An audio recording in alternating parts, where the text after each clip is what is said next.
Welcome back to Civil Tech. Junior instructor draftsman സിവിലിന് വേണ്ടിയിട്ടുള്ള preparations ആണ് നമ്മളിന്ന് തുടങ്ങാൻ പോകുന്നത്. അപ്പോൾ നമ്മളിന്ന് ഹാൻഡിൽ ചെയ്യുന്ന സബ്ജക്റ്റ് ബിൽഡിംഗ് മെറ്റീരിയൽ ആണ്. ബിൽഡിംഗ് മെറ്റീരിയലിലുള്ള ഫസ്റ്റ് ചാപ്റ്റർ ബ്രിക്ക്. അപ്പോൾ ആദ്യം നമുക്ക് ബ്രിക്കിനെ കുറിച്ചുള്ള ജനറൽ ഡീറ്റെയിൽസും കാര്യങ്ങളും നോക്കാം. ഫസ്റ്റ് ഓഫ് ഓൾ നമ്മൾ നോക്കാൻ പോകുന്നത് ബ്രിക്കിൻ്റെ സൈസാണ്. സ്റ്റാൻഡേർഡ് സൈസും ഉണ്ട്, അതുപോലെ തന്നെ നോമിനൽ സൈസും ഉണ്ട്. സ്റ്റാൻഡേർഡ് സൈസ് എന്ന് പറയുമ്പോൾ 19 into 9 into 9 സെന്റിമീറ്റർ ആണ് standard size of A brick എന്ന് പറയുന്നത്. 19 into 9 into 9 സെന്റിമീറ്റർ. ഇനി ഇതിന് നമുക്ക് standard size of A brick എന്ന് ചോദിക്കാം, അതല്ല എങ്കിൽ മോഡുലാർ സൈസ് എന്നും ചോദിക്കാം. ഓക്കെ, മോഡുലാർ സൈസ് അല്ലെങ്കിൽ recommended size of A brick എന്നൊക്കെ ചോദിച്ചാൽ ആൻസർ 19 into 9 into 9 സെന്റിമീറ്റർ ആണ് വരുന്നത്. Then nominal size. Nominal size എന്ന് പറഞ്ഞാൽ വിത്ത് മോട്ടാർ കൂടെ വരുന്നതാണ്. അത് വരുമ്പോഴത്തേക്കും 20 into 10 into 10 സെന്റിമീറ്റർ ആണ് വരുന്നത്. ഓക്കെ, നോമിനൽ സൈസ് എന്ന് പറഞ്ഞാൽ 20 into 10 into 10 സെന്റിമീറ്റർ. ഇനി ഇതല്ലാതെ തന്നെ നോൺ മോഡുലാർ അല്ലെങ്കിൽ ട്രഡീഷണൽ ബ്രിക്ക് കൂടെ ഉണ്ട്. അപ്പോൾ അതിൻ്റെ സൈസ് ഒന്ന് അറിഞ്ഞിരിക്കുക. നോൺ മോഡുലാർ അല്ലെങ്കിൽ ട്രഡീഷണൽ ബ്രിക്കിന്റെ സ്റ്റാൻഡേർഡ് സൈസ് പറയുവാണെങ്കിൽ 22.4 into 11.4 into 7 സെന്റിമീറ്റർ ആണിത് നോൺ മോഡുലാർ ബ്രിക്കിന്റെ സ്റ്റാൻഡേർഡ് സൈസ്. ഇനി ഈ നോൺ മോഡുലാർ അല്ലെങ്കിൽ ട്രഡീഷണൽ ബ്രിക്കിന്റെ നോമിനൽ സൈസ് പറയുവാണെങ്കിൽ 23 into 11 into 7.6 സെന്റിമീറ്റർ. ഏതെങ്കിലും ഒന്ന് പഠിച്ചു വെച്ചാൽ മതി, ചെറിയൊരു വേരിയേഷനേ ഉള്ളൂ. അപ്പോൾ ഏതാണോ നിങ്ങൾക്ക് കംഫർട്ട് അത് പഠിച്ചു വെക്കാം. കാരണം മോഡുലാർ സൈസ് ആണ് കൂടുതലും ചോദിച്ച് കണ്ടേക്കുന്നത്. എങ്കിലും ഒന്നോ രണ്ടോ എക്സാമിന് ആർട്ടിഫിഷ്യലും ചോദിച്ച് കണ്ടിട്ടുണ്ട്. സോ അതുകൊണ്ട് തന്നെ അതും ജസ്റ്റ് ഒന്ന് നോക്കി വെച്ചേക്കാം. ദെൻ ഇതല്ലാതെ തന്നെ നമുക്ക് ഒന്ന് രണ്ട് പ്രോപ്പർട്ടീസ് കൂടെ അറിഞ്ഞിരിക്കേണ്ടതായിട്ടുണ്ട്. ബ്രിക്കിൻ്റെ ഷേപ്പ് നമുക്ക് എല്ലാവർക്കും അറിയാവുന്ന കാര്യം തന്നെയാണ്. ബ്രിക്കിൻ്റെ ഷേപ്പ് എന്ന് പറയുന്നത്, ബ്രിക്കിൻ്റെ ഷേപ്പ് എന്ന് പറയുമ്പോൾ യൂണിഫോം ആയിട്ടുള്ള റെക്റ്റാങ്കിൾ ഷേപ്പാണ്. Uniform rectangle shape. അതുപോലെ തന്നെ യൂണിറ്റ് വെയിറ്റ് ഓഫ് ബ്രിക്ക് അറിഞ്ഞിരിക്കണം. Unit weight of brick. Unit weight of brick എന്ന് പറഞ്ഞാൽ നമുക്കറിയാം, യൂണിറ്റ് വെയിറ്റ് ഓഫ് ബ്രിക്ക് എന്ന് ഉദ്ദേശിക്കുന്നത് എന്താണ്? 18 kN per meter cube. അപ്പോൾ ഇത് വാല്യൂ ആദ്യം പറയാൻ കാരണം വരുന്നില്ല, ഇതിൻ്റെ യൂണിറ്റ് നോക്കിയാൽ തന്നെ നമുക്കറിയാം യൂണിറ്റ് വെയിറ്റ് എന്ന് പറയുന്നത് എന്താണെന്ന്. Okay, wait per unit volume, അതാണ് യൂണിറ്റ് വെയിറ്റ് എന്ന് പറയുന്നത്. So unit weight of brick എന്ന് പറയുന്നത് 18 kN per meter cube ആണ്. അടുത്ത് പറയുന്ന ഡെൻസിറ്റി ആണ്. ഡെൻസിറ്റി ഓഫ് ബ്രിക്ക് എന്ന് പറയുന്നത് 1800 kilogram per meter cube ആണ് വരുന്നത്. Then average weight of A one brick. Average weight of one brick ആണ് ഇനി അടുത്ത് പറയാൻ പോകുന്നത്. അതൊരു 3 to 3.5 kg വരെ പറയാം. നമുക്ക് നോർമലി 3 to 4 ആണ് പറയുന്നത്, എങ്കിലും നമ്മളതിന് ഷോർട്ട് ടേൺ ചെയ്ത് 3 to 3.5 ആണ് റീസെൻ്റ്ലി ഉള്ള എക്സാംസിനൊക്കെ കണ്ടിട്ടുള്ളത്. അതിലും ഒപ്റ്റിമം ഒരു വാല്യൂ എന്ന് പറയുന്നത് 3.2 kilogram ആണ് വരുന്നത്. ഇനി ഇത് ന്യൂട്ടൺ ആണെങ്കിൽ 30 to 35 ന്യൂട്ടൺ എന്നുള്ള ഒരു കണ്ടീഷൻ കൂടെ നിങ്ങളൊന്ന് അറിഞ്ഞിരിക്കുക. ഇനി 1 meter ക്യൂബിലുള്ള ഒരു ബ്രിക്ക് മേസണറി വർക്ക് എടുക്കുവാണെങ്കിൽ അവിടെ എത്ര നമ്പർ ഓഫ് ബ്രിക്ക് വേണം എന്നുള്ളൊരു ക്വസ്റ്റ്യൻ ചോദിച്ചാൽ അവിടെ 500 നമ്പർ ഓഫ് ബ്രിക്സ് ആണ് വേണ്ടത്. ഓക്കെ, അതുപോലെ ഇതിന് കോമൺലി യൂസ് ചെയ്യുന്ന ഒരു കോഡ് ബുക്ക് എന്ന് പറയുന്നത് IS 1077/1992 ആണ്. ഇതുകൂടെ ഒന്ന് ജസ്റ്റ് അറിഞ്ഞിരിക്കുക. ഇത്രയുമാണ് ജനറൽ ആയിട്ട് അറിഞ്ഞിരിക്കേണ്ടതായിട്ടുള്ള കാര്യം. അടുത്ത് നമ്മൾ പറയുന്നത് composition of good brick earth ആണ്. എന്തൊക്കെ ഇൻഗ്രീഡിയൻസ് ആണ് നമ്മുടെ ബ്രിക്കിനുള്ളത്? അപ്പോൾ ഇത് പഠിക്കാൻ വേണ്ടിയിട്ട് ഒരു ചെറിയൊരു കോഡുണ്ട്. ഫെമിലിയർ ആണ് കോഡ്, എല്ലാവർക്കും അറിയാവുന്നത് തന്നെയാണ്. Celine. Okay, S for silica, A for alumina, L for lime, I for iron oxide, M for magnesia. ഇതാണ് കോഡ്. ഇതിൽ സിലിക്ക എന്ന് പറയുന്നത് 50 to 60% ആണുള്ളത്. അതുപോലെ തന്നെ അലുമിന 20 to 30%, ലൈം 2 to 5% നമ്മൾ അങ്ങനെ അധികം പറയാറില്ല. Normally it's greater than, not greater than, ഈ ഒരു ലെവലിലാണ് പറയുന്നത്. നോട്ട് ഗ്രേറ്റർ ദാൻ 5% എന്നാണ് പറയുന്നത്. 2 to 5 അല്ല, ഇറ്റ്സ് നോട്ട് ഗ്രേറ്റർ ദാൻ 5%. 5%-നേക്കാളും കൂടാൻ പാടില്ല, അത്രയേ ഉള്ളൂ. അടുത്തത് ഓക്സൈഡ്സ് ഓഫ് അയൺ അല്ലെങ്കിൽ അയൺ ഓക്സൈഡ് എന്ന് പറയുന്നത് 5 to 6% ആണ് വരുന്നത്. Magnesia is less than 1%. വളരെയധികം ഇമ്പോർട്ടൻ്റ് ആണ് ഇതിൻ്റെ പെർസെൻറ്റേജ് അറിഞ്ഞിരിക്കുക. സിലിക്ക, അലുമിനിയം ഒക്കെ സ്ഥിരം ചോദിക്കുന്ന ക്വസ്റ്റ്യൻസ് ആണ്. ഇനി നമുക്ക് ഓരോന്നും എന്താണ്, എങ്ങനെയാണ്, എന്തൊക്കെ പ്രോപ്പർട്ടീസ് ആണ് കൊടുക്കുന്നതെന്ന് നോക്കാം. ഫസ്റ്റ് പറയാൻ പോകുന്നത് സിലിക്കയാണ്. അപ്പോൾ അതിൽ സിലിക്കയിൽ എന്ന് പറയുമ്പോൾ നമ്മൾ ഓൾറെഡി പറഞ്ഞു എത്രയാണ് 50 to 60% ആണ് സിലിക്ക വരുന്നത്. അതുപോലെ തന്നെ നമ്മുടെ ബ്രിക്ക് എടുക്കുകയാണെങ്കിൽ അതിൽ മേജർ അല്ലെങ്കിൽ ഡൊമിനന്റ് ആയിട്ടുള്ള ഇൻഗ്രീഡിയന്റ് ഏതാണെന്ന് ചോദിച്ചാൽ അത് സിലിക്കയാണ്. അതുപോലെ തന്നെ ഈ സിലിക്ക യൂണിഫോം ഷേപ്പ് ബ്രിക്കിന് കൊടുക്കുന്നുണ്ട്. ദെൻ പ്രിവെന്റ് ചെയ്യുന്നുണ്ട്. എന്തൊക്കെയാണ് പ്രിവെന്റ് ചെയ്യുന്നതെന്ന് ചോദിച്ചാൽ ക്രാക്കിംഗ് പ്രിവെന്റ് ചെയ്യുന്നുണ്ട്, അതുപോലെ വാർപ്പിംഗ് പ്രിവെന്റ് ചെയ്യുന്നുണ്ട്, ശ്രിങ്കേജ് പ്രിവെന്റ് ചെയ്യുന്നുണ്ട്. ഓക്കെ, അപ്പോൾ ക്രാക്കിംഗ്, വാർപ്പിംഗ്, ശ്രിങ്കേജ് പ്രിവെന്റ് ചെയ്യുന്നുണ്ട്. അതുപോലെ തന്നെ ഈ സിലിക്കയുടെ എമൗണ്ട് എക്സസ് ആയി കഴിഞ്ഞാൽ അവിടെ എന്ത് സംഭവിക്കും? കൊഹഷൻ കുറയും. കൊഹഷൻ പാർട്ടിക്കിൾസിനിടയിലുള്ള കൊഹഷൻ കുറഞ്ഞിട്ട് ബ്രിക്ക് ബ്രിട്ടിലായി പോകാനുള്ള ചാൻസ് ഉണ്ട്. ഓക്കെ, ബ്രിക്ക് ബ്രിട്ടിലായി പോകാനുള്ള ചാൻസ് ഉണ്ട്. വളരെയധികം ഇമ്പോർട്ടൻ്റ് ആയിട്ടുള്ള ഒരു കാര്യമാണ്. സിലിക്കയുടെ കണ്ടന്റ് കൂടുകയാണെങ്കിൽ കോഷൻ കുറയുകയും ബ്രിക്ക് ബ്രിട്ടിലാവാനുമുള്ള സാധ്യതയുണ്ട്. അപ്പൊ സിലിക്കയിൽ ഇത്രയും കാര്യങ്ങളാണ് അറിഞ്ഞിരിക്കേണ്ടത്. 50 to 60% ആണ്, മേജർ ഇൻഗ്രീഡിയന്റ് ആണ്, യൂണിഫോം ഷേപ്പ് കൊടുക്കുന്നുണ്ട്, ക്രാക്കിംഗ്, വാർപ്പിംഗ്, ശ്രിങ്കേജ് പ്രൊവൈഡ് ചെയ്യുന്നുണ്ട്.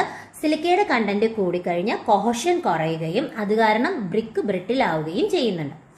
നെക്സ്റ്റ് അലുമിനയാണ്. അലുമിന 20 to 30% ആണുള്ളത്. അതുപോലെ തന്നെ അലുമിന എന്താണ് ബ്രിക്കിന് കൊടുക്കുന്ന പ്രോപ്പർട്ടി എന്ന് ചോദിച്ചാൽ പ്ലാസ്റ്റിസിറ്റിയാണ്. വളരെയധികം ഇമ്പോർട്ടൻ്റ് ആണ്. ഒരുപാട് പ്രാവശ്യം പ്രീവിയസ് ചോദിച്ച ക്വസ്റ്റ്യൻ ആണ്.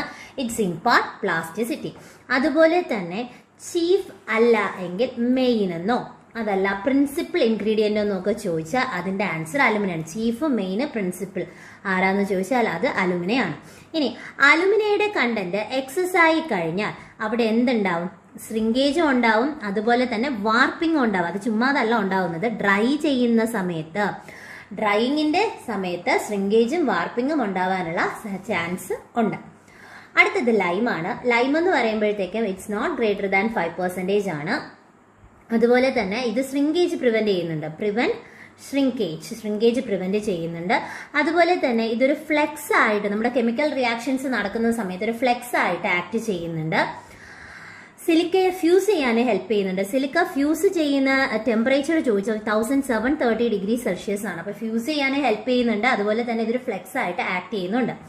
ലൈമിന്റെ കണ്ടന്റ് എക്സസ് ആയി കഴിഞ്ഞാൽ ബ്രിക്ക് മെൽറ്റ് ആയി പോകുന്നുണ്ട്. ഓക്കെ, ലൈമിന്റെ കണ്ടന്റ് എക്സസ് ആയി കഴിഞ്ഞാൽ ബ്രിക്ക് മെൽറ്റ് ആവുന്നുണ്ട്. അപ്പൊ ഇത്രയും കാര്യങ്ങളാണ് ലൈമിൽ അറിഞ്ഞിരിക്കേണ്ടത്. അതുപോലെ തന്നെ ലൈമിൽ ഒരല്പം പെർസെന്റേജ് എങ്കിലും കൂടിപ്പോയാൽ അതൊരു ഹാർംഫുൾ ഇൻഗ്രീഡിയന്റ് ആയിട്ട് ആക്ട് ചെയ്യുന്നുണ്ട്.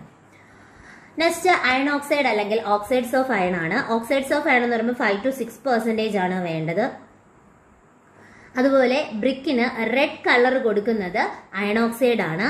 സാൻഡിനെ ഫ്യൂസ് ചെയ്യാനായിട്ട് ഹെൽപ്പ് ചെയ്യുന്നുണ്ട്. ഓക്കെ, സാൻഡിനെ ഫ്യൂസ് ചെയ്യാനായിട്ട് ഹെൽപ്പ് ചെയ്യുന്നുണ്ട്. ഇത് എക്സസ് ആയി കഴിഞ്ഞാൽ ഡാർക്ക് കളറിലോട്ട് ചേഞ്ച് ആവും, ഡാർക്ക് ബ്ലൂ കളറിലോട്ട് ചേഞ്ച് ആവും. അതുപോലെ തന്നെ റെഡ്യൂസ് ചെയ്ത് കഴിഞ്ഞാൽ അല്ലെങ്കിൽ റിഡക്ഷൻ ആണ് സംഭവിക്കുന്നതെങ്കിൽ അവിടെ വീണ്ടും കളർ ചേഞ്ച് ചെയ്യുന്നുണ്ട്. എങ്ങനെ? യെല്ലോ കളറിലോട്ട് ചേഞ്ച് ആവും. അപ്പൊ കൂടിക്കഴിഞ്ഞാൽ എക്സസ് ആയി കഴിഞ്ഞാൽ ഡാർക്ക് ബ്ലൂവും, അതുപോലെ തന്നെ റിഡക്ഷൻ ഓഫ് അയൺ ഓക്സൈഡ് ആണെങ്കിൽ colour change to yellow. Okay, ചെറിയ രീതിയിൽ സ്ട്രെങ്തും പ്രൊവൈഡ് ചെയ്യുന്നുണ്ട്. നെക്സ്റ്റ് മഗ്നീഷ്യ ആണ്. മഗ്നീഷ്യ ഈസ് ലെസ് ദാൻ 1% ആണ് വരേണ്ടത്. അതുപോലെ തന്നെ ഒരു യെല്ലോ ടിന്റ് പ്രൊവൈഡ് ചെയ്യും. നമ്മുടെ ബ്രിക്കിന് യെല്ലോ ടിന്റ് കൊടുക്കുന്നത് മഗ്നീഷ്യ ആണ്. അതുപോലെ ശ്രിങ്കേജ് പ്രിവെന്റ് ചെയ്യുന്നുണ്ട്. Prevent shrinkage. എക്സസ് ആയി കഴിഞ്ഞാൽ നമ്മുടെ ബ്രിക്ക് നശിച്ചു പോകാനുള്ള സാധ്യതയുണ്ട്. ഡീകേ ഓഫ് ബ്രിക്ക് ആണ് സംഭവിക്കുന്നത്. Okay, decay of brick. അപ്പൊ എക്സസ് ആയി കഴിഞ്ഞാൽ ഡീകേ ഓഫ് ബ്രിക്ക് ആണ് സംഭവിക്കുന്നത്. ഞാൻ ഫുൾ സെന്റൻസ് ഒന്നും എഴുതുന്നില്ല, ടൈം പോകുന്നുള്ളതുകൊണ്ടാണ്. ഓക്കെ, അപ്പൊ ഇത്രയുമാണ് നമ്മുടെ ഇൻഗ്രീഡിയന്റ് എന്ന് പറയുന്നത്. വളരെയധികം ഇമ്പോർട്ടന്റ് ആണ്. ഓരോ പോയിന്റിൽ നിന്നും ക്വസ്റ്റ്യൻ വന്നിട്ടുണ്ട്. Next harmful ingredient in brick ആണ്. ഹാർംഫുൾ ഇൻഗ്രീഡിയന്റ് ഇൻ ബ്രിക്ക് എന്ന് പറയുമ്പോൾ അതിൽ ലൈം നമ്മൾ ഓൾറെഡി പറഞ്ഞു. ലൈമിന്റെ കണ്ടന്റ് കുറച്ചെങ്കിലും കൂടിയാൽ പ്രശ്നമാണ്. അതിൽ കളറിലും ചേഞ്ച് വരും, ഡിസിൻറ്റഗ്രേഷൻ നടക്കും. ദെൻ അയൺ പൈറൈറ്റ്സ് ആണ്. അയൺ പൈറൈറ്റ്സിലും ഇവിടെ എന്റെ ക്രിസ്റ്റലൈസേഷനും ഡിസിൻറ്റഗ്രേഷനും നടക്കും. ക്രിസ്റ്റലൈസേഷൻ ഉണ്ടാവും, ഡിസിൻറ്റഗ്രേഷൻ ഉണ്ടാവും. അതുപോലെ ആൽക്കലീസിന്റെ പ്രസൻസ്. ആൽക്കലീസ് എന്ന് പറയുമ്പോൾ മെയിൻ ആയിട്ട് സോഡയും പൊട്ടാഷും ആണ്. അതിൽ എഫ്ലോറസെൻസ് ആണ് മെയിൻ ആയിട്ട് പറയുന്നത്. ഇമ്പോർട്ടന്റ് ആയിട്ട് പറയുന്നത് എഫ്ലോറസെൻസ് ആണ്.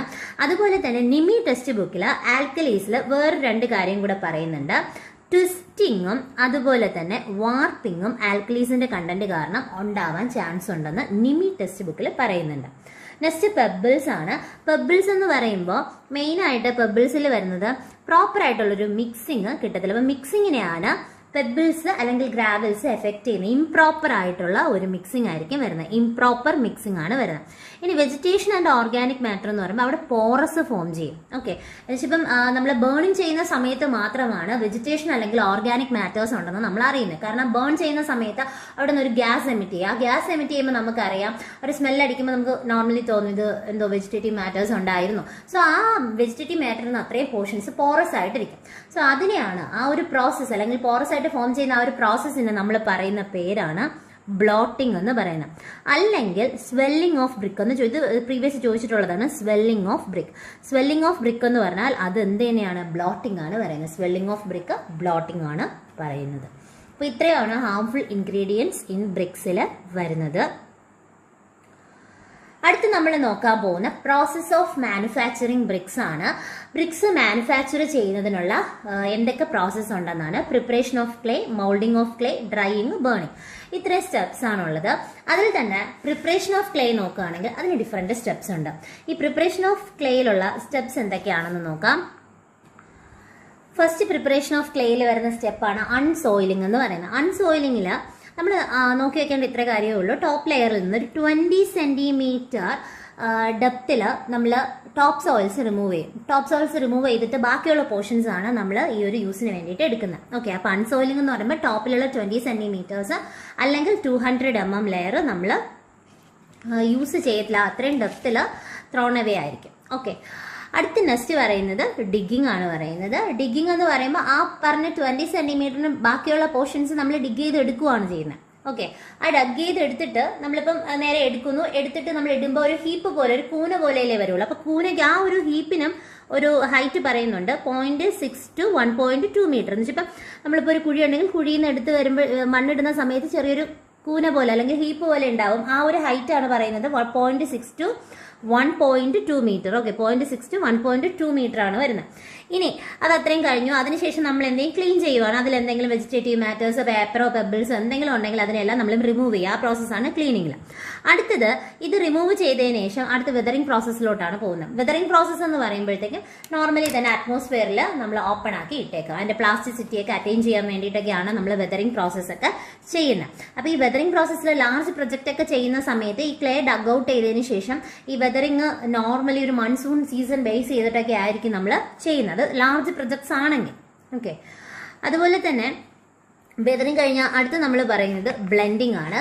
ബ്ലെൻഡിങ് എന്ന് പറയുമ്പോൾ ഈ ഒരു ബ്ലെൻഡിങ് പ്രോസസ്സിലാണ് ആവശ്യമുള്ള ഇൻഗ്രീഡിയൻസ് എല്ലാം നമുക്ക് ഈ സ്റ്റേജിൽ ആഡ് ചെയ്യാൻ പറ്റും.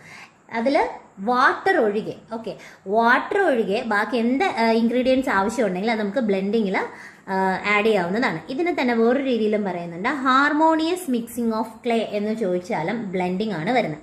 ഇനി ഞാൻ പറഞ്ഞു വാട്ടർ ഒഴികെയാണ് ബാക്കി എല്ലാ ഇൻഗ്രീഡിയൻസും ബ്ലെൻഡിങ് സ്റ്റേജിൽ ആഡ് ചെയ്യുന്നത്. സോ വാട്ടർ ആഡ് ചെയ്യുന്ന സ്റ്റേജ് ഏതാണെന്ന് ചോദിച്ചാൽ അത് ടെമ്പറിംഗ് ആണ്. ഇതൊരു പ്രോസസ്സാണ് making clay fit for moulding. Water is added to the clay for desired plasticity. Okay, അപ്പോൾ വാട്ടർ ആഡ് ചെയ്യുന്ന സമയത്ത് നമുക്ക് ഡിസൈഡ് ആയിട്ടുള്ള പ്ലാസ്റ്റിസിറ്റി ഫോം ചെയ്യുകയാണ് ചെയ്യുന്നത്. ഈ ടെമ്പറിംഗ് രണ്ട് രീതിയിൽ നമുക്ക് ചെയ്യാം, നീഡിങ്ങും പഗ്ഗിങ്ങും. നീഡിങ് എന്ന് പറയുമ്പോഴത്തേക്കും നമുക്ക് കാറ്റിൽസിനോ അല്ലെങ്കിൽ ഹ്യൂമന്റെ ഫീറ്റൊക്കെ കൊണ്ട് നമ്മൾ ചെയ്യുന്നതാണ് നീഡിങ് എന്ന് പറയുന്നത്. പഗ്ഗിങ് എന്ന് പറയുമ്പോൾ ഇതൊരു മെഷീനാണ്. നമ്മുടെ മിക്സിയുടെ ഒരു ഫംഗ്ഷനിങ് ആണ് അവിടെ വരുന്നത്. എല്ലാം കൂടെ സെറ്റ് ചെയ്ത് ഒറ്റ ഫോമിലോട്ട് നമുക്ക് കിട്ടുകയാണ് ചെയ്യുന്നത്. ഓക്കെ, അപ്പോൾ പഗ്ഗിങ്ങിൽ എന്ന് പറയുമ്പോൾ മെയിൻ ആയിട്ട് ഗ്രൈൻഡിങ് ഈ ഒരു വേർഡ് നമ്മൾ ഓർത്ത് വെക്കണം. Grinding of clay with the help of pug mills. Okay, അതാണ് പഗ്ഗിങ് എന്ന് പറയുന്നത്. അപ്പോൾ ഇത്രയും കാര്യങ്ങളാണ് നമുക്ക് ഫസ്റ്റ് പ്രോസസ് ആയിട്ടുള്ള പ്രിപ്പറേഷൻ ഓഫ് ക്ലേയിൽ അറിഞ്ഞിരിക്കേണ്ടത്. ഇനി നമ്മൾ അടുത്ത് പറയാൻ പോകുന്ന മൗൾഡിംഗ് ആണ്. അപ്പോൾ മൗൾഡിംഗ് എന്ന് പറയുമ്പോൾ നമ്മുടെ ക്ലേ എല്ലാം പ്രിപ്പയർ ചെയ്ത് വെച്ചു. ഇനി മൗൾഡിലോട്ട് സെറ്റ് ചെയ്യാണ് ചെയ്യേണ്ടത്. അപ്പോൾ അതിൽ ഒന്ന് രണ്ട് കാര്യങ്ങൾ നമ്മൾ അറിഞ്ഞിരിക്കണം. മൗൾഡിന്റെ സൈസ് നമ്മൾ ഒറിജിനൽ എത്രയാണോ ബ്രിക്കിന്റെ സൈസ് അതിൽ നിന്ന് ഒരു 8 to 12% കൂടുതലായിരിക്കണം നമ്മൾ എടുക്കുന്ന മൗൾഡ്. അതുപോലെ തന്നെ മൗൾഡിങ് രണ്ട് ടൈപ്പ് ഉണ്ട്. ഒന്ന് ഹാൻഡ് മൗൾഡിങ്ങും രണ്ടാമത്തത് മെഷീൻ മൗൾഡിങ്ങും ആണ്. ഈ ഹാൻഡ് മൗൾഡിംഗ് എന്ന് പറയുമ്പോൾ മെയിൻ ആയിട്ട് രണ്ട് രീതിയിലാണ് ക്ലാസിഫൈ ചെയ്യുന്നത്, സ്ലോപ്പ് മൗൾഡ്, സാൻഡ് മൗൾഡ്. അതുപോലെ തന്നെ അല്ലാത്തൊരു ക്ലാസിഫിക്കേഷനും ഉണ്ട്, ഗ്രൗണ്ട് മൗൾഡ്, ടേബിൾ മോൾഡ്. നമ്മൾ കൂടുതൽ പറയുന്ന സ്ലോപ്പ് ആൻഡ് സാൻഡ് ആണ്. ഗ്രൗണ്ട് ടേബിൾ വേറെ ഒന്നുമില്ല, ഗ്രൗണ്ടിൽ വെച്ചാണ് നമ്മൾ ചെയ്യുന്നതെങ്കിൽ അതിനെ ഗ്രൗണ്ട് മോൾഡും, ടേബിളിൽ വെച്ചിട്ടാണെങ്കിൽ അതിനെ ടേബിൾ മോൾഡ് എന്നുമാണ് പറയുന്നത്. അപ്പോൾ ടേബിളിൽ വയ്ക്കുകയാണെങ്കിൽ അതിൽ നിമി ടെക്സ്റ്റ് ബുക്ക് പ്രകാരമാണ് നമ്മൾ കൂടുതൽ കോൺസെൻട്രേറ്റ് ചെയ്ത് ഗ്രൗണ്ടും ടേബിളും പറയുന്നത്. അതിൽ ടേബിളിൽ എത്രയാണ് ആ ടേബിളിൻ്റെ സൈസ് എന്ന് വെച്ചാൽ 2x1 മീറ്റർ എന്നുള്ള കേസ് ഒന്ന് ഓർത്തിരിക്കാം. ഓക്കെ, അപ്പോൾ അല്ലാത്ത കേസസിൽ നമ്മൾ എപ്പോഴും പറയുന്ന ക്ലാസിഫിക്കേഷൻ സ്ലോപ്പ് ആൻഡ് സാൻഡ് ആണ് വരുന്നത്. അതിൽ എന്താണ് സ്ലോപ്പ് മോൾഡിങ്, എന്താണ് സാൻഡ് മോൾഡിങ് എന്നാണ് നമ്മൾ നോക്കാൻ പോകുന്നത്. അപ്പോൾ സ്ലോപ്പ് മോൾഡിങ് എന്ന് പറയുമ്പോൾ നമ്മളിപ്പോൾ മൗൾഡ് എടുക്കുന്നു. മൗൾഡിൽ ഈ പ്രിപ്പയർ ചെയ്ത് വെച്ചിരിക്കുന്ന ക്ലേ ഫില്ല് ചെയ്യുന്നതിന് മുന്നേ തന്നെ നമ്മൾ വാട്ടറിൽ ഡിപ്പ് ചെയ്തായിരിക്കും എടുക്കുന്നത്. വാട്ടറിൽ ഡിപ്പ് ചെയ്ത് എടുത്തിട്ട് പിന്നെ ആ മൗൾഡെല്ലാം സെറ്റ് ആക്കുവാണെങ്കിൽ അത് സ്ലോപ്പും. സാൻഡ് എന്ന് പറയുമ്പോൾ നമ്മൾ എടുക്കുന്ന മൗൾഡിൽ സാൻഡ് സ്പ്രിങ്കിൾ ചെയ്തിട്ട് അതിൻ്റെ മുകളിലാണ് നമ്മൾ ക്ലേ സെറ്റ് ചെയ്യുന്നതെങ്കിൽ അതിനെ സാൻഡ് മോൾഡിങ് എന്നുമാണ് പറയുന്നത്. ഓക്കെ, അടുത്ത് നമ്മൾ നോക്കാൻ പോകുന്ന മെഷീൻ മൗൾഡിങ് ആണ്. ഇനി ഒരു കാര്യം കൂടെ ഉണ്ട്, ഇത് രണ്ടിൽ ഏതാണ് എഫിഷ്യൻ്റ് ആയിട്ട് അല്ലെങ്കിൽ ഏറ്റവും ഫിനിഷിംഗ് ഉള്ള രീതിയിൽ നമുക്ക് കിട്ടുന്ന ബ്രിക്ക് എന്ന് പറഞ്ഞാൽ അത് സാൻഡ് മോൾഡിങ്ങിലായിരിക്കും. ഓക്കെ, സാൻഡ് മോൾഡിങ്ങിലാണ് ഫിനിഷിങ്ങോടുകൂടി നമുക്ക് കിട്ടുന്നത്. ദെൻ മെഷീൻ മൗൾഡിങ് ആണ്.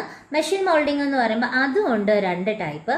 ഒന്നെന്ന് പറയുന്നത് പ്ലാസ്റ്റിക് ക്ലേ മെഷീനും രണ്ടാമത്തത് ഡ്രൈ ക്ലേ മെഷീനുമാണ് വരുന്നത്. Plastic clay machine and dry clay machine. Plastic clay മെഷീനിൽ ഒബ്റ്റെയിൻ ചെയ്യുന്നത് വയർ കട്ട് ബ്രിക്സ് ആണ്. ഓക്കെ, വയർ കട്ട് ബ്രിക്ക് വരുന്നത് പ്ലാസ്റ്റിക് ക്ലേ മെഷീനിലാണ്.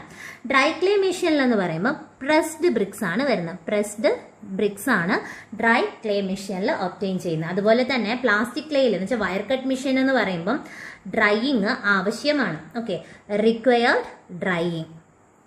പക്ഷേ ഇവിടെ എന്താണ്, ഡ്രൈയിങ് ആവശ്യമില്ല. ഡ്രൈയിങ്ങിന്റെ ആവശ്യമില്ല, കാരണം ഓൾറെഡി ഡ്രൈഡ് ആണത്. പ്രസ്ഡ് ബ്രിക്സ് എന്ന് പറയുമ്പം ഡ്രൈ ക്ലേ മെഷീനിൽ നിന്നാണ് കിട്ടുന്നത്, അതിൽ ഡ്രൈയിങ്ങിന്റെ ആവശ്യമില്ല. അപ്പൊ ഇത്രയാണ് നമുക്ക് മെഷീൻ മൗൾഡിങ്ങിൽ അറിഞ്ഞിരിക്കേണ്ടത്. നെക്സ്റ്റ് സ്റ്റെപ്പാണ് ഡ്രൈയിങ് എന്ന് പറയുന്നത്. ഡ്രൈയിങ് എന്ന് പറയുമ്പോൾ ക്രാക്ക്, അതുപോലെ ഡിസ്റ്റോർഷൻ, ഇതൊക്കെ മാറുന്നതിന് എലിമിനേറ്റ് ചെയ്യാൻ വേണ്ടിയിട്ടാണ് നമ്മൾ ഡ്രൈയിങ് ചെയ്യുന്നത്. അതുപോലെ തന്നെ ഡ്രൈയിങ് ചെയ്യുമ്പോൾ നമ്മൾ ബ്രിക്കിന്റെ മോയ്സ്ചർ കണ്ടന്റ് ഒരു 2% നമ്മൾ കുറച്ച് റെഡ്യൂസ് ചെയ്ത് കൊണ്ടുവരും. ഓക്കെ, അപ്പൊ അതിനൊക്കെ കൂടെ വേണ്ടിയിട്ടാണ് നമ്മൾ ഡ്രൈയിങ് ചെയ്യുന്നത്. ഡ്രൈയിങ് 2 രീതിയിൽ ചെയ്യാൻ പറ്റും. ഒന്ന് നാച്ചുറൽ മെത്തേഡ്, ഒന്ന് ആർട്ടിഫിഷ്യൽ മെത്തേഡ്. ഇപ്പം ഈ നാച്ചുറൽ ഡ്രൈയിങ് എടുക്കുവാണെങ്കിൽ ഒരു 3 to 10 days, അതല്ല എങ്കിൽ ചിലപ്പോൾ ഓപ്ഷനിൽ 10 to 12 days എന്ന് പറഞ്ഞാൽ അതും കറക്റ്റ് ആണ്. പക്ഷേ 3 to 10 അല്ലെങ്കിൽ 10 to 12 days ഒക്കെ ആണ് നമുക്ക് എന്തിന് വരുന്നത്, ഡ്രൈയിങ്ങിന് വേണ്ടിയിട്ട് വരുന്നത്. അതുപോലെ ആർട്ടിഫിഷ്യൽ ഡ്രൈയിങ് എന്ന് വെച്ചാൽ ഇത്ര ടൈമൊന്നും വേണ്ട, 1 to 3 days മതി. അതല്ല എങ്കിൽ ചിലപ്പോൾ നമുക്ക് ഓപ്ഷനിൽ കാണുന്ന 2 to 3 days ആയിരിക്കും. ഓക്കെ, ഇത് നിമി ടെക്സ്റ്റ് ബുക്ക് ബേസ് ചെയ്തിട്ടുള്ളതാണ്. 3 to 10 days or 1 to 3. അതേ വാല്യൂ തന്നെയാണ്, ചെറിയൊരു റേഞ്ചിന്റെ വ്യത്യാസത്തിൽ തന്നിട്ടുണ്ടെന്നേ ഉള്ളൂ. ഓക്കെ, അപ്പൊ നാച്ചുറലില് 3 to 10 days ആർട്ടിഫിഷ്യലില് 1 to 3 days ആണ് പറയുന്നത്. അതുപോലെ തന്നെ ആർട്ടിഫിഷ്യൽ എടുക്കുന്ന സമയത്ത് ആർട്ടിഫിഷ്യലില് നമ്മൾ എപ്പോഴും ചെയ്യുമ്പോൾ 120 degree സെൽഷ്യസിനേക്കാളും ലെസ് ആയിട്ടുള്ള ടെമ്പറേച്ചറിൽ വേണം നമ്മൾ ചെയ്യേണ്ടത്. അതുപോലെ ആർട്ടിഫിഷ്യലില് 2 രീതിയിൽ നമുക്ക് ചെയ്യാൻ പറ്റും. ഹോട്ട് ടണൽസിലും ചെയ്യാം, അതുപോലെ തന്നെ ഹോട്ട് ഫ്ലോസിലും ചെയ്യാം.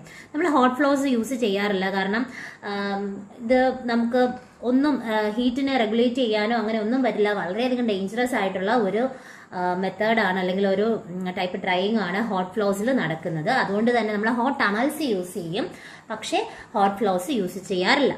ഓക്കെ, അപ്പോൾ ഇത്രയേ ഉള്ളൂ ഡ്രൈയിങ്ങിന്റെ കാര്യം പറയാനായിട്ടുള്ളത്.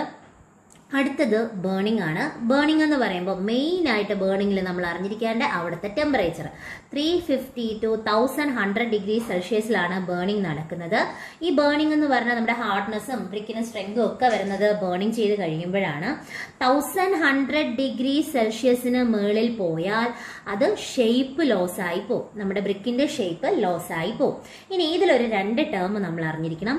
പിലാസും ഉണ്ട്, അതുപോലെ തന്നെ ജാമാ ബ്രിക്ക്. ഓക്കെ, അപ്പൊ പിലാസ് എന്ന് പറഞ്ഞാൽ under burned brick. Okay, under burned ബ്രിക്കിനെയാണ് പിലാസ് എന്ന് പറയുന്നത്. അതുപോലെ ജാമാ ബ്രിക്സ് എന്ന് പറയുന്നത് ഓവർ ബേൺഡ് ബ്രിക്കാണ്. Over burned brick. അതിൽ ഓവർ ബേൺഡ് ബ്രിക്കിനെ തന്നെ വേറെയും ഒരു പേര് പറയുന്നുണ്ട്, വെർട്ടിഫൈഡ് ബ്രിക്ക്. ഓക്കെ, അപ്പൊ ഇത്രയാണ് ഇതിൽ അറിഞ്ഞിരിക്കേണ്ടത്. അതുപോലെ തന്നെ ഇപ്പൊ ഈ ഫിഗറിൽ കാണുന്നതാണ് കിന്നും ക്ലാമ്പും. കിന്നെന്ന് പറയുമ്പോഴത്തേക്കും അതൊരു permanent structure, large scale production ഒക്കെ വേണ്ടിയിട്ടാണ് നമ്മൾ കിന്ന് യൂസ് ചെയ്യുന്നത്. ഇനിഷ്യൽ കോസ്റ്റ് ഒക്കെ ഹൈ ആയിരിക്കും. പക്ഷെ അതേസമയം ക്ലാമ്പ് ഇനിഷ്യൽ കോസ്റ്റ് കുറവായിരിക്കും. കാരണം സ്മോൾ സ്കെയിൽ പ്രൊഡക്ഷന് വേണ്ടി മാത്രമേ നമുക്കിത് ക്ലാമ്പ് യൂസ് ചെയ്യാൻ പറ്റത്തുള്ളൂ. പിന്നെ ഇതിന്റെ ഹൈറ്റ്, പൊതുവെ ക്ലാമ്പിന്റെ ഹൈറ്റ് ചോദിച്ചാൽ നമുക്ക് 3 to 4 മീറ്റർ വരെയാണ് ക്ലാമ്പിന് ഉണ്ടാകുന്ന ഹൈറ്റ് എന്ന് പറയുന്നത്. ഇതാണ് ജനറൽ ആയിട്ട് ക്ലാമ്പിനും കിന്നിലും അറിഞ്ഞിരിക്കേണ്ടതായിട്ടുള്ള കാര്യം. അടുത്ത് പറയുന്നത് കിന്ന്. നമ്മുടെ ക്ലാമ്പിൽ ജസ്റ്റ് ഇത്രയും മാത്രം അറിഞ്ഞത് ടെമ്പററി സ്ട്രക്ചർ ആണ്. കുറച്ച് പ്രൊഡക്ഷൻ ഒക്കെ വളരെ കുറച്ചുള്ള രീതിയിൽ മാത്രം, അല്ലെങ്കിൽ ചെറിയ ചെറിയ പ്രോജക്ട്സിന് മാത്രമേ നമ്മൾ ക്ലാമ്പ് യൂസ് ചെയ്യാറുള്ളൂ. ഇനി കിന്നിലോട്ട് വരുവാണെങ്കിൽ, കിന്നെന്ന് പറയുമ്പോൾ മെയിൻ ആയിട്ട് 2 രീതിയിൽ നമുക്ക് കിന്നിനെ കുറിച്ച് പറയാൻ പറ്റും. ഇന്റർമീഡിയന്റും കണ്ടിന്യൂസും. ഇന്റർമീഡിയന്റ് എന്ന് പറയുമ്പോഴത്തേക്കും അത് കണ്ടിന്യൂസ് ആയിട്ട് നമുക്ക് കിട്ടത്തില്ല, ഇടയ്ക്കിടയ്ക്ക് മാത്രം. എന്നുവെച്ചാൽ കണ്ടിന്യൂസ് സപ്ലൈ നമുക്ക് ഇന്റർമീഡിയന്റിൽ കിട്ടില്ല. പക്ഷെ കണ്ടിന്യൂസ് ആയിട്ട് ഉണ്ടാവുന്നതിനെയാണ് കണ്ടിന്യൂസ് സ്കിൻ എന്ന് പറയുന്നത്. അത് 3 രീതിയുണ്ട്, അല്ലെങ്കിൽ 3 ടൈപ്പ് ഉണ്ട്. ഹോഫ്മാൻ സ്കിൻ, അതുപോലെ തന്നെ ബുൾ സ്ട്രെഞ്ച് സ്കിൻ, പിന്നെ ഉള്ളത് ടണൽ സ്കിൻ ആണ്. അപ്പൊ ഇതില് ഹോഫ്മാൻ സ്കിൻ എന്ന് പറയുമ്പോൾ വേൾഡ് വൈഡ് യൂസ് ചെയ്യുന്നതാണ്. വേൾഡ് വൈഡ് യൂസ് ചെയ്യുന്ന സ്കിൻ ഏതാണെന്ന് ചോദിച്ചാൽ ഹോഫ്മാൻ സ്കിൻ ആണ്. അതുപോലെ ഇന്ത്യയിൽ യൂസ് ചെയ്യുന്ന ഏതാണെന്ന് ചോദിച്ചാൽ അത് ബുൾ സ്ട്രെഞ്ച് സ്കിൻ ആണ് വരുന്നത്. അതുപോലെ ഹോഫ്മാൻസിൻ എന്ന് പറയുമ്പോഴത്തേക്കും സർക്കുലർ ഷേപ്സിലാണ് മെയിൻ ആയിട്ട് വരുന്നത്. നമ്മുടെ ബുൾ സ്ട്രെഞ്ച് റെക്ടാംഗിൾ, സർക്കുലർ, ഓവൽ ഷേപ്പിലൊക്കെ നമുക്ക് കാണാം. ഓക്കെ. അതുപോലെ തന്നെ ബുൾ സ്ട്രെഞ്ചിന് ഒരു പ്രത്യേകത എന്ന് പറഞ്ഞാൽ എല്ലാ സീസണിലും നമുക്ക് യൂസ് ചെയ്യാൻ പറ്റത്തില്ല. കാരണം പെർമനന്റ് ആയിട്ടുള്ള ഒരു റൂഫോ കാര്യങ്ങളോ ഇല്ല. അതുകൊണ്ട് തന്നെ മൺസൂൺ സീസണിലൊന്നും നമുക്ക് അധികം അങ്ങനെ യൂസ് ചെയ്യാൻ പറ്റാറില്ല. ഇനി ടണൽ കിൻ എന്ന് പറഞ്ഞാൽ ഈ രണ്ടിന്റെയും കൂടെ പ്രിൻസിപ്പിൾ ഒരുമിച്ച് ചെയ്യുന്നതാണ് എന്തിലെന്ന് പറയുന്നത് ടണൽ കിൻ എന്ന് പറയുന്നത്. അടുത്ത് നമ്മൾ പറയാൻ പോകുന്നത് ക്ലാസിഫിക്കേഷൻ ആണ്. ഈ ബ്രിക്കിന്റെ ക്ലാസിഫിക്കേഷൻ എന്ന് പറയുമ്പോൾ മെയിൻ ആയിട്ട് പറയുന്ന 2 ടൈപ്പാണ്. ഒന്ന് ബേൺഡ് ബ്രിക്ക്, രണ്ടാമത് പറയുന്നത് അൺബേൺഡ് ബ്രിക്ക്. ഓക്കെ. ബേൺഡ് ബ്രിക്കും ഉണ്ട്, അൺബേൺഡ് ബ്രിക്കും ഉണ്ട്. ഇതിൽ ഈ ബേൺഡ് ബ്രിക്ക്, അൺബേൺഡ് ബ്രിക്കിൽ അൺബേൺഡ് ബ്രിക്കിന്റെ 1-2 പേരൂടെ ഉണ്ട്, അതൊന്നും അറിഞ്ഞിരിക്കുക. സൺ ഡ്രൈഡ് ബ്രിക്ക്, അതുപോലെ തന്നെ കച്ച ബ്രിക്ക്. ബേൺഡ് ബ്രിക്കിന് നമുക്ക് പക്ക ബ്രിക്ക് എന്നും പറയാം. ഓക്കെ. ഇനി നമുക്കിതിൽ കോൺസെൻട്രേറ്റ് ചെയ്യേണ്ട പോർഷൻ എന്ന് പറയുന്നത് ബേൺഡ് ബ്രിക്കാണ്. ഈ ബേൺഡ് ബ്രിക്ക് മെയിൻ ആയിട്ട് 4 ആയിട്ട് ക്ലാസിഫൈ ചെയ്തിട്ടുണ്ട്. First class, second class, third class, fourth class. ഇത് ഇമ്പോർട്ടൻ്റ് ആയിട്ടുള്ളൊരു ക്ലാസിഫിക്കേഷൻ ആണ്. അപ്പോൾ ബേൺഡ് ബ്രിക്ക്, അൺബേൺ, ഇതിൽ പേരിൽ നിന്ന് തന്നെ നമുക്കറിയാം കറക്റ്റ് ബേൺ ആയതിനെയാണ് ബേൺഡ് ബ്രിക്ക് എന്ന് പറയുന്നത്. ബേൺ ആവാത്തതിന് അൺബേൺഡ് ബ്രിക്ക് എന്നും പറയും. ഓക്കെ. കാരണം അൺബേൺഡ് ബ്രിക്ക് എന്ന് പറയുമ്പോൾ സൺഡേ പ്രസൻസിലൊക്കെ വെച്ചിട്ടാണ് നമ്മൾ കൂടുതലും ബേൺ ചെയ്തെടുക്കുന്നത്. ടെമ്പററി കൺസ്ട്രക്ഷൻ വർക്ക്സിന് മാത്രമേ അൺബേൺഡ് യൂസ് ചെയ്യാൻ പറ്റുള്ളൂ. ലോ ക്വാളിറ്റി ബ്രിക്കാണ്. അതുപോലെ ചീപ്പ് കൺസ്ട്രക്ഷനൊക്കെ ആയിട്ടാണ് വരുന്നത്. ഹെവി റെയിൻസ് ഒക്കെ ഉള്ള സ്ഥലങ്ങളിൽ നമുക്ക് അങ്ങനെ യൂസ് ചെയ്യാനൊന്നും പറ്റത്തില്ല അൺബേൺഡ് ബ്രിക്ക്. ഇനി ഇതിൽ എന്തൊക്കെയാണെന്ന് നോക്കാം. First class brick, second class, third class, fourth class. അതിൽ ഫസ്റ്റ് ക്ലാസ് ബ്രിക്ക് എന്ന് പറഞ്ഞാൽ സുപ്പീരിയർ ക്വാളിറ്റി ബ്രിക്കാണ്. ഫസ്റ്റ് ക്ലാസ് എന്ന് പറയുമ്പോഴത്തേക്കും സുപ്പീരിയർ ക്വാളിറ്റി ബ്രിക്കാണ് വരുന്നത്. അതുപോലെ തന്നെ ടേബിൾ മൗൾഡഡ് ആണ്. ടേബിൾ മൗൾഡഡ് ആണ്. മൂന്നാമത് അതിൽ പറയുന്നത് കിന്നിൽ ബേൺ ചെയ്തതാണ്. ഓക്കെ. കിൻ ബേൺഡ് ആണ്. പിന്നെയുള്ള അവിടുത്തെ വാട്ടർ അബ്സോർപ്ഷൻ എന്ന് പറയുന്നത് ഇറ്റ്സ് നോട്ട് ഗ്രേറ്റർ ദാൻ 20%. ഒരിക്കലും ഫസ്റ്റ് ക്ലാസ് ബ്രിക്കിന്റെ വാട്ടർ അബ്സോർപ്ഷൻ 20%-നേക്കാളും കൂടാൻ പാടില്ല. ഇത് പ്രീവിയസ് ക്വസ്റ്റ്യൻ കൂടെയാണ്, അത്രയും ഇമ്പോർട്ടന്റ് ആണ്. ഇത് പ്രീവിയസ് ക്വസ്റ്റ്യൻ ആണ്, ഇമ്പോർട്ടന്റ് ആണ്. ഇനി അടുത്ത് പറയുന്നതും പ്രീവിയസ് ക്വസ്റ്റ്യൻ തന്നെയാണ്. Compressive strength. കംപ്രസീവ് സ്ട്രെങ്ത് എന്ന് പറഞ്ഞാൽ മിനിമം നമ്മൾ പറയുന്നത് 10.5 Newton/mm² ആണ്. ഫസ്റ്റ് ക്ലാസ്സിന്റെ മിനിമം ആണ് പറയുന്നത് 10.5 Newton/mm² ആണ് പറയുന്നത്. മിനിമം ആണ്, ശ്രദ്ധിക്കുക, മിനിമം. ഇനി മെയിൻ ആയിട്ട് അല്ലാതെ പറയുന്നത് ഗ്രേറ്റർ ദാൻ 40 Newton/mm² ആണ്. മിനിമം 10.5 ആണ്. ചില ക്വസ്റ്റ്യനിൽ 10.2 എന്നും കണ്ടിട്ടുണ്ട്. സോ ഇത് നമുക്ക് മാക്സിമം ഇത്ര വാല്യൂ എന്ന് പറയാനില്ല. യഥാർത്ഥത്തിൽ ഗ്രേറ്റർ ദാൻ 40 Newton/mm² ആയിരിക്കണം എന്നാണ്. പക്ഷെ ഒരു മിനിമം വാല്യൂ ചോദിച്ചാൽ 10.5 Newton/mm² ആണ്. അതുപോലെ തന്നെ ഇതിന് പ്ലാസ്റ്ററിങ് ആവശ്യമില്ല. ഓക്കെ. പ്ലാസ്റ്ററിങ് ആവശ്യമില്ല. ഇനി കൂടുതലും നമ്മൾ യൂസ് ചെയ്യുന്നത് പെർമനന്റ് വർക്കിനാണ്. നോർമൽ കേസസിന് പെർമനന്റ് വർക്കിനാണ്. ഇനി നമ്മുടെ നിമി ടെക്സ്റ്റ് ബുക്കിൽ എടുത്തു പറഞ്ഞിട്ടുണ്ട് റീൻഫോഴ്സ്ഡ് ബ്രിക്ക് വർക്കിന് യൂസ് ചെയ്യും, അതുപോലെ തന്നെ ആർച്ച് വർക്കിനും യൂസ് ചെയ്യുമെന്ന്. ഓക്കെ. അപ്പോൾ പെർമനന്റിന് ഉണ്ടെങ്കിൽ അത് എഴുതുക. അതല്ലെങ്കിൽ നിമി ടെക്സ്റ്റ് ബുക്ക് ബേസ് ചെയ്തിട്ടാണെങ്കിൽ റീൻഫോഴ്സ്ഡ് ബ്രിക്ക് വർക്കും ആർച്ച് വർക്കിനും വേണ്ടിയിട്ടാണ് നമ്മൾ ഫസ്റ്റ് ക്ലാസ് ബ്രിക്സ് കൂടുതലും യൂസ് ചെയ്യുന്നത്. ദെൻ സെക്കൻഡ് ക്ലാസ് നോക്കാം. സെക്കൻഡ് ക്ലാസ് ആണ് നമ്മുടെ കൺസ്ട്രക്ഷൻ വർക്ക്സിന് കോമൺലി യൂസ് ചെയ്യുന്നത്. കൺസ്ട്രക്ഷൻ വർക്ക്സിന് കോമൺലി യൂസ് ചെയ്യുന്നത് സെക്കൻഡ് ക്ലാസ് ആണ്. ഇതെന്ന് പറയുമ്പോൾ ഗ്രൗണ്ട് മൗൾഡഡ് ആണ് വരുന്നത്. കിന്നിൽ തന്നെയാണ് ബേൺ ചെയ്യുന്നത്. ഇതിന്റെ വാട്ടർ അബ്സോർപ്ഷൻ എന്ന് പറയുന്നത് ഇറ്റ്സ് നോട്ട് ഗ്രേറ്റർ ദാൻ 22% ആണ്. അതുപോലെ കംപ്രസീവ് സ്ട്രെങ്ത് എന്ന് പറയുന്നത് 7 to 14 Nm², ആണ് വരുന്നത്. പ്ലാസ്റ്ററിങ് ആവശ്യമുണ്ട്, പ്ലാസ്റ്ററിങ് നമുക്ക് വേണം. അതുപോലെ മൾട്ടി ക്ലാസ് ബിൽഡിങ്സിനൊക്കെ യൂസ് ചെയ്യണമെങ്കിൽ നമുക്ക് സെക്കൻഡ് ക്ലാസ് ആണ് യൂസ് ചെയ്യുന്നത്. ഇനി നിമി ടെക്സ്റ്റ് ബുക്കിൽ പറയുന്ന ഒരു പോയിന്റ് എന്ന് വെച്ചാൽ ഇന്റേണൽ വോൾസിന് വേണ്ടിയിട്ട് നമുക്ക് സെക്കൻഡ് ക്ലാസ് ബ്രിക്സ് യൂസ് ചെയ്യാൻ പറ്റും. നെക്സ്റ്റ് തേർഡ് ക്ലാസ് ബ്രിക്ക് ആണ്. തേർഡ് ക്ലാസ് ബ്രിക്ക് എന്ന് പറയുമ്പോൾ ഇന്റീരിയർ ടൈപ്പിൽ ഉള്ള വർക്ക്സിനാണ്, ഇന്റീരിയർ ക്വാളിറ്റിയിലുള്ള ഒരു ബ്രിക്കാണ് വരുന്നത്.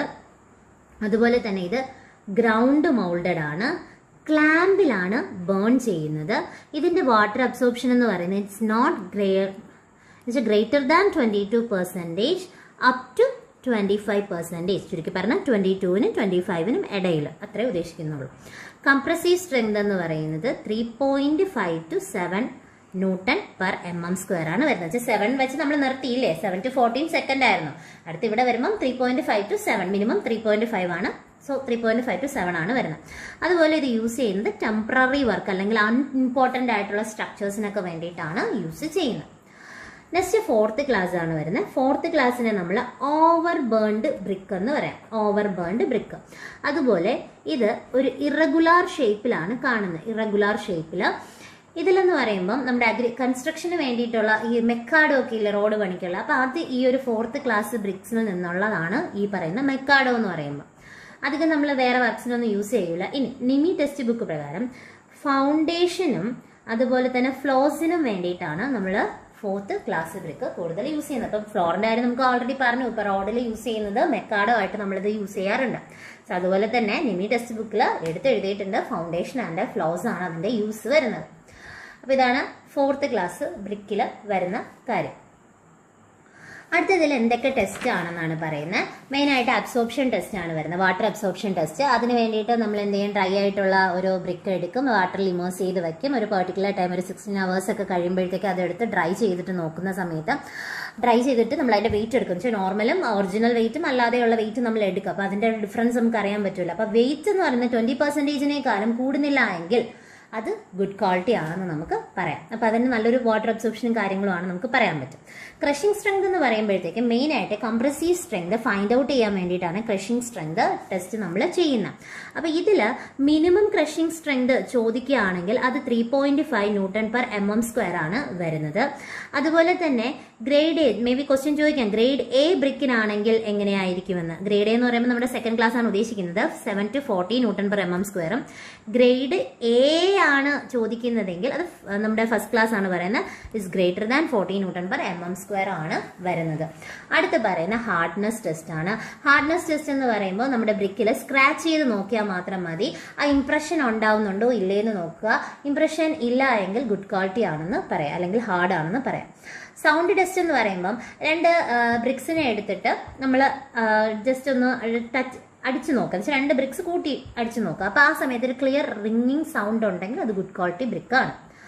അതുപോലെ തന്നെ സോൾബിൾ മാറ്ററിന്റെ പ്രസൻസിന് വേണ്ടിയിട്ട് നമ്മൾ ബ്രിക്കിനെ ആദ്യം വാട്ടറിൽ ഇമേഴ്സ് ചെയ്യും, 24 hours വയ്ക്കും, സൺ ഡ്രൈ ചെയ്യും. അതിൽ ഡ്രൈ ആവുന്ന സമയത്ത് ഗ്രേ കളർ, വൈറ്റ് കളറോ ഉള്ള ഡെപ്പോസിറ്റ്സ് ഉണ്ടെങ്കിൽ അവിടെ പ്രസൻസ് ഓഫ് ആൽക്കലി ആണെന്ന് നമുക്ക് അറിയാൻ പറ്റും, അല്ലെങ്കിൽ സോൾബിൾ മാറ്ററിന്റെ പ്രസൻസ് ഉണ്ടെന്ന് നമുക്ക് അറിയാൻ പറ്റും. അടുത്ത ഷേപ്പ് ആൻഡ് സൈസ് എന്ന് പറയുന്ന സമയത്ത് അതെന്ന് പറയുന്ന വേറൊന്നുമല്ല. ഇപ്പം നമ്മൾ സ്റ്റാൻഡേർഡ് സൈസിലുള്ള 20 ബ്രിക്സ് 9x9 സെന്റിമീറ്ററിലുള്ള 20 ബ്രിക്സ് സെറ്റ് ചെയ്ത് നമ്മൾ സ്റ്റാക്ക് ചെയ്ത് വെക്കും. അപ്പം സ്റ്റാക്ക് ചെയ്ത് വെക്കുന്ന ആ ഒരു ലെങ്തും വിഡ്ത്തും ഒക്കെ നോക്കിയിട്ടാണ് നമ്മൾ ഷേപ്പ് ആൻഡ് സൈസ് പറയുന്നത്.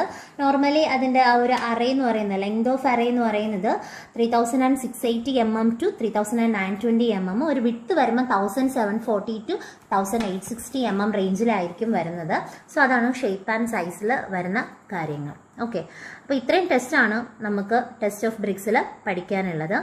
ഇനി നമ്മൾ നോക്കുന്ന കുറച്ച് ഷേപ്സ് ആണ്, ബ്രിക്കിന്റെ ഷേപ്സ്. ഫസ്റ്റ് പറയുന്ന ബുൾനോസ് ബ്രിക്ക് ആണ്. ബുൾനോസ് എന്ന് പറയുമ്പോൾ ഒരു കോർണറിൽ മാത്രം റൗണ്ടഡ് ഷേപ്പ് ആയിരിക്കുമെങ്കിൽ അത് ബുൾനോസും, ഇനി 2 കോർണറിൽ അല്ലെങ്കിൽ ഡബിൾ ബുൾനോസ് വരെയാണെങ്കിൽ അതിനെ കൗനോസ് എന്നായിരിക്കും പറയുന്നത്. ഇനി ഒരു നമ്മുടെ ബ്രിക്കിൽ എടുത്തിരിക്കുന്നതിൽ ഒരു ചാനൽസ് പ്രൊവൈഡ് ചെയ്തിട്ടുണ്ടെങ്കിൽ അതിനെ ചാനൽ ബ്രിക്ക് എന്നാണ് പറയുന്നത്. പൊതുവെ റെയിൻ വാട്ടർ ഡ്രെയിൻ ഔട്ട് ചെയ്യാൻ വേണ്ടിയിട്ടാണ് നമ്മൾ കൊടുക്കുന്നത്. നെക്സ്റ്റ് കർവ്ഡ് സെക്ടർ ആണ്. കർവ്ഡ് സെക്ടർ എന്ന് പറഞ്ഞാലും സർക്കുലർ പില്ലേഴ്സിന്റെയും ചിമ്മിനീസിന്റെ ഒക്കെ കൺസ്ട്രക്ഷന് വേണ്ടിയിട്ടാണ് ഈ പറയുന്ന സർക്കുലർ സെക്ടർ ബ്രിക്സ് യൂസ് ചെയ്യുന്നത്. സോ നെയിം ഇല്ല, ഒന്ന് എഴുതിയേക്കാം. ഇതെന്ന് പറയുന്നത് ചാനൽ ബ്രിക്കാണ്. Channel brick. ഇതെന്ന് പറയുന്നത് കേർവ്ഡ് സെക്ടർ ബ്രിക്കാണ്. ദെൻ ഈ കാണുന്നതാണ് കോപ്പിംഗ് ബ്രിക്ക് എന്ന് പറയാം. Coping brick. ഈ കോപ്പിംഗ് ബ്രിക്ക് എന്ന് പറയുമ്പോൾ ഇതും എന്താണ്, റെയിൻ വാട്ടർ ഡ്രെയിൻ ഔട്ട് ചെയ്യാൻ വേണ്ടിയിട്ട് അല്ലെങ്കിൽ ഡൈവേർട്ട് ചെയ്യാൻ വേണ്ടിയിട്ടൊക്കെയാണ് നമ്മൾ കോപ്പിംഗ് പ്രൊവൈഡ് ചെയ്തിരിക്കുന്നത്. ഇത് കണ്ടില്ലേ, വാളിൻ്റെ മുകളിലായിട്ടാണ് നമ്മൾ കോപ്പിംഗ് പ്രൊവൈഡ് ചെയ്യുന്നത്. പൊതുവെ പാരപ്പറ്റ് വാളിലൊക്കെ നമ്മളിത് കൊടുക്കാറുണ്ട്, അല്ലെങ്കിൽ ഫ്രീ സ്റ്റാൻഡിങ് വാളിലൊക്കെ നമ്മൾ പ്രൊവൈഡ് ചെയ്യാറുണ്ട്. ഇത് 3 ടൈപ്പിലാണുള്ളത്. ഒന്ന് half round brick, saddle brick, പിന്നെ ഉള്ളത് ചാംഫേർഡ് ആണ്. ഓക്കെ, ചാംഫേർഡ് കോപ്പിംഗ് ആണുള്ളത്. ഓക്കെ, ഇതിൻ്റെ ഷേപ്പ് നോക്കുമ്പോൾ തന്നെ നിങ്ങൾക്ക് മനസ്സിലാവും. അടുത്തൊരു സ്പെഷ്യൽ ടൈപ്പ് ബ്രിക്സിനെ കുറിച്ചാണ് പറയുന്നത്, ഹോളോ ബ്രിക്ക്. ഈ കാണുന്ന ഹോളോ ബ്രിക്ക്, അല്ലെങ്കിൽ ഇതിനെ പറയുന്ന വേറൊരു പേരാണ് cellular brick, cavity brick. Okay, ഈ 3 പേരിൽ നമുക്ക് പറയാം. Hollow brick, cellular brick, cavity ബ്രിക്കാണ്. ലൈറ്റ് വെയിറ്റ് ആണ്. അതുപോലെ ഇതിന്റെ വാൾ തിക്നെസ് എന്ന് പറയുമ്പോൾ ഒരു 20 mm to 25 mm വരുന്നത്. ഈ ഹോളോ ബ്രിക്കിന്റെ വെയിറ്റ് എന്ന് പറയുന്നത് നമ്മുടെ ഓർഡിനറി ഒരു ബ്രിക്ക് എടുക്കുകയാണെങ്കിൽ, സെയിം സൈസിൽ ഉള്ള ഒരു ബ്രിക്ക് എടുക്കുകയാണെങ്കിൽ, പക്ഷേ ഹോളോ ബ്രിക്ക് ഇപ്പോൾ എടുത്തിരിക്കുന്നതിന്റെ കറക്റ്റ് ഒരു സൈസിലുള്ളത് എടുക്കുകയാണെങ്കിൽ അതിന്റെ ഇൻറ്റു 1/3 ആണ് വരുന്നത്. ആ വെയിറ്റ് ഇൻറ്റു 1/3 വരുന്നതായിരിക്കും ഹോളോ ബ്രിക്ക് എന്ന് പറയുന്നത്. പെട്ടെന്നായിട്ട് നമുക്ക് കൺസ്ട്രക്ഷൻ ചെയ്യണമെങ്കിൽ ഹോളോ ബ്രിക്സ് യൂസ് ചെയ്യാവുന്നതാണ്. അതുപോലെ തന്നെ ഇത് സൗണ്ട് പ്രൂഫും അതുപോലെ തന്നെ ഹീറ്റ് പ്രൂഫും ആണ്. അടുത്ത് പറയുന്ന ഇതിന്റെ പേരാണ് പേവിംഗ് ബ്രിക്ക്. പേവിംഗ് ബ്രിക്ക് എന്ന് പറയുമ്പോഴത്തേക്കും അയൺ കണ്ടന്റ് കൂടുതലായിട്ട് നമ്മൾ പേവിംഗ് ബ്രിക്കിന് കൊടുക്കുന്നുണ്ട്. സ്ട്രീറ്റ് പെർമനന്റ് അല്ലെങ്കിൽ ഗാർഡൻ വാൾസിനൊക്കെ വേണ്ടിയിട്ടാണ് നമ്മളിത് യൂസ് ചെയ്യുന്നത്. അടുത്ത ഒരു ടൈപ്പാണ് പെർഫറേറ്റഡ് ബ്രിക്ക്. പെർഫറേറ്റഡ് ബ്രിക്ക് എന്ന് പറയുമ്പോഴത്തേക്കും ഇതിൽ നിങ്ങൾ ഫോട്ടോ കാണുമ്പോഴേ അറിയാം, കുറെ ഹോൾസ് ആണുള്ളത്, പെർഫറേഷൻസ് ആണുള്ളത്. അപ്പോൾ ഇതിൽ വളരെ ലെസ് ക്വാണ്ടിറ്റിയിലുള്ള ക്ലേ ആയിരിക്കും യൂസ് ചെയ്യുന്നത്. സിലിണ്ടറിക്കൽ ഹോൾസ് കാണും, ലൈറ്റ് വെയിറ്റ് ആണ്. അതുപോലെ തന്നെ ഇതിന്റെ water absorption is not greater than 15%, compressive strength is greater than 7 Nm/mm² ആണ് വരുന്നത്. അടുത്ത ലാസ്റ്റ് വൺ റിഫ്രാക്ടറി അല്ലെങ്കിൽ ഫയർ ബ്രിക്ക്. ജസ്റ്റ് അതുകൂടെ ഒന്ന് പറയാം. ഫയർ ബ്രിക്കിനെ തന്നെയാണ് നമ്മൾ റിഫ്രാക്ടറി ബ്രിക്ക് എന്ന് പറയുന്നത്. ഇതിൽ വെയിറ്റ് എന്ന് പറയുമ്പോൾ നോർമലി നമ്മൾ പറഞ്ഞ വെയിറ്റ് തന്നെയാണ്, 30 to 35 N തന്നെയാണ് വരുന്നത്. ഹൈ ടെമ്പറേച്ചറിനെ റെസിസ്റ്റ് ചെയ്യാനുള്ള കാപ്പബിലിറ്റി ഉണ്ട്. വാട്ടർ അബ്സോർപ്ഷൻ എന്ന് പറയുന്നത് 5 to 10% ആണ് വരുന്നത്. ഇനി ഇതിൽ നമ്മുടെ ബ്രിക്കിന്റെ പോർഷൻ പഠിക്കുന്ന സമയത്ത് ഒരു 3 ഡിഫക്ട്സ് അല്ലെങ്കിൽ പ്രീവിയസ് ക്വസ്റ്റ്യൻ വന്നിട്ടുള്ള ഒരു 3 ഡിഫക്ട്സ് കൂടെ ഒന്ന് അറിഞ്ഞിരിക്കുക. ഫസ്റ്റത്തേത് ബ്ലോട്ടിങ്, രണ്ടാമത്തേത് ഷഫ്സ്, മൂന്നാമത് നമ്മൾ പഠിച്ചത് തന്നെയാണ് എഫ്ലോറസെൻസ്. ഓക്കെ, അതിൽ ബ്ലോട്ടിംഗ് എന്ന് പറഞ്ഞാൽ അതും നമ്മൾ പഠിച്ചിട്ടുണ്ട്. എന്താണ്? സ്വെല്ലിംഗ് ഓഫ് ബ്രിക്ക് ആണ് വരുന്ന ബ്ലോട്ടിംഗ്. ചഫ്സ് എന്ന് പറയുന്നത് നമ്മൾ പഠിച്ചിട്ടില്ല. അതെന്ന് പറയുന്നത് then rain water fall on hot bricks. ഒരു ഹോട്ട് ബ്രിക്സിൽ റെയിൻ വാട്ടർ വരുമ്പോൾ ഉണ്ടാവുന്ന ആ ഒരു ഡിഫക്ട്സ് ആണ് ഉദ്ദേശിക്കുന്നത്.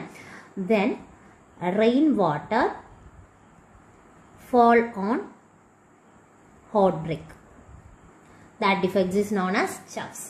ഓക്കെ, അപ്പോൾ നമ്മൾ ബ്രിക്ക് എന്ന് പറയുന്ന പോർഷനിൽ ഇത്രയും കാര്യങ്ങളെങ്കിലും ഒന്ന് അറിഞ്ഞിരിക്കുക. ജസ്റ്റ് ഒന്ന് സ്പീഡായിട്ട് തന്നെയാണ് പോയത്. അഥവാ സ്പീഡ് കുറയ്ക്കണമെന്നുണ്ടെങ്കിൽ പറഞ്ഞാൽ മതി. അടുത്ത വീഡിയോയിൽ സ്പീഡ് കുറച്ച് തന്നെ ആയിരിക്കും എടുക്കുന്നത്. ഇത് ഓക്കെ ആണെങ്കിൽ ഇതേ രീതിയിൽ പോകും.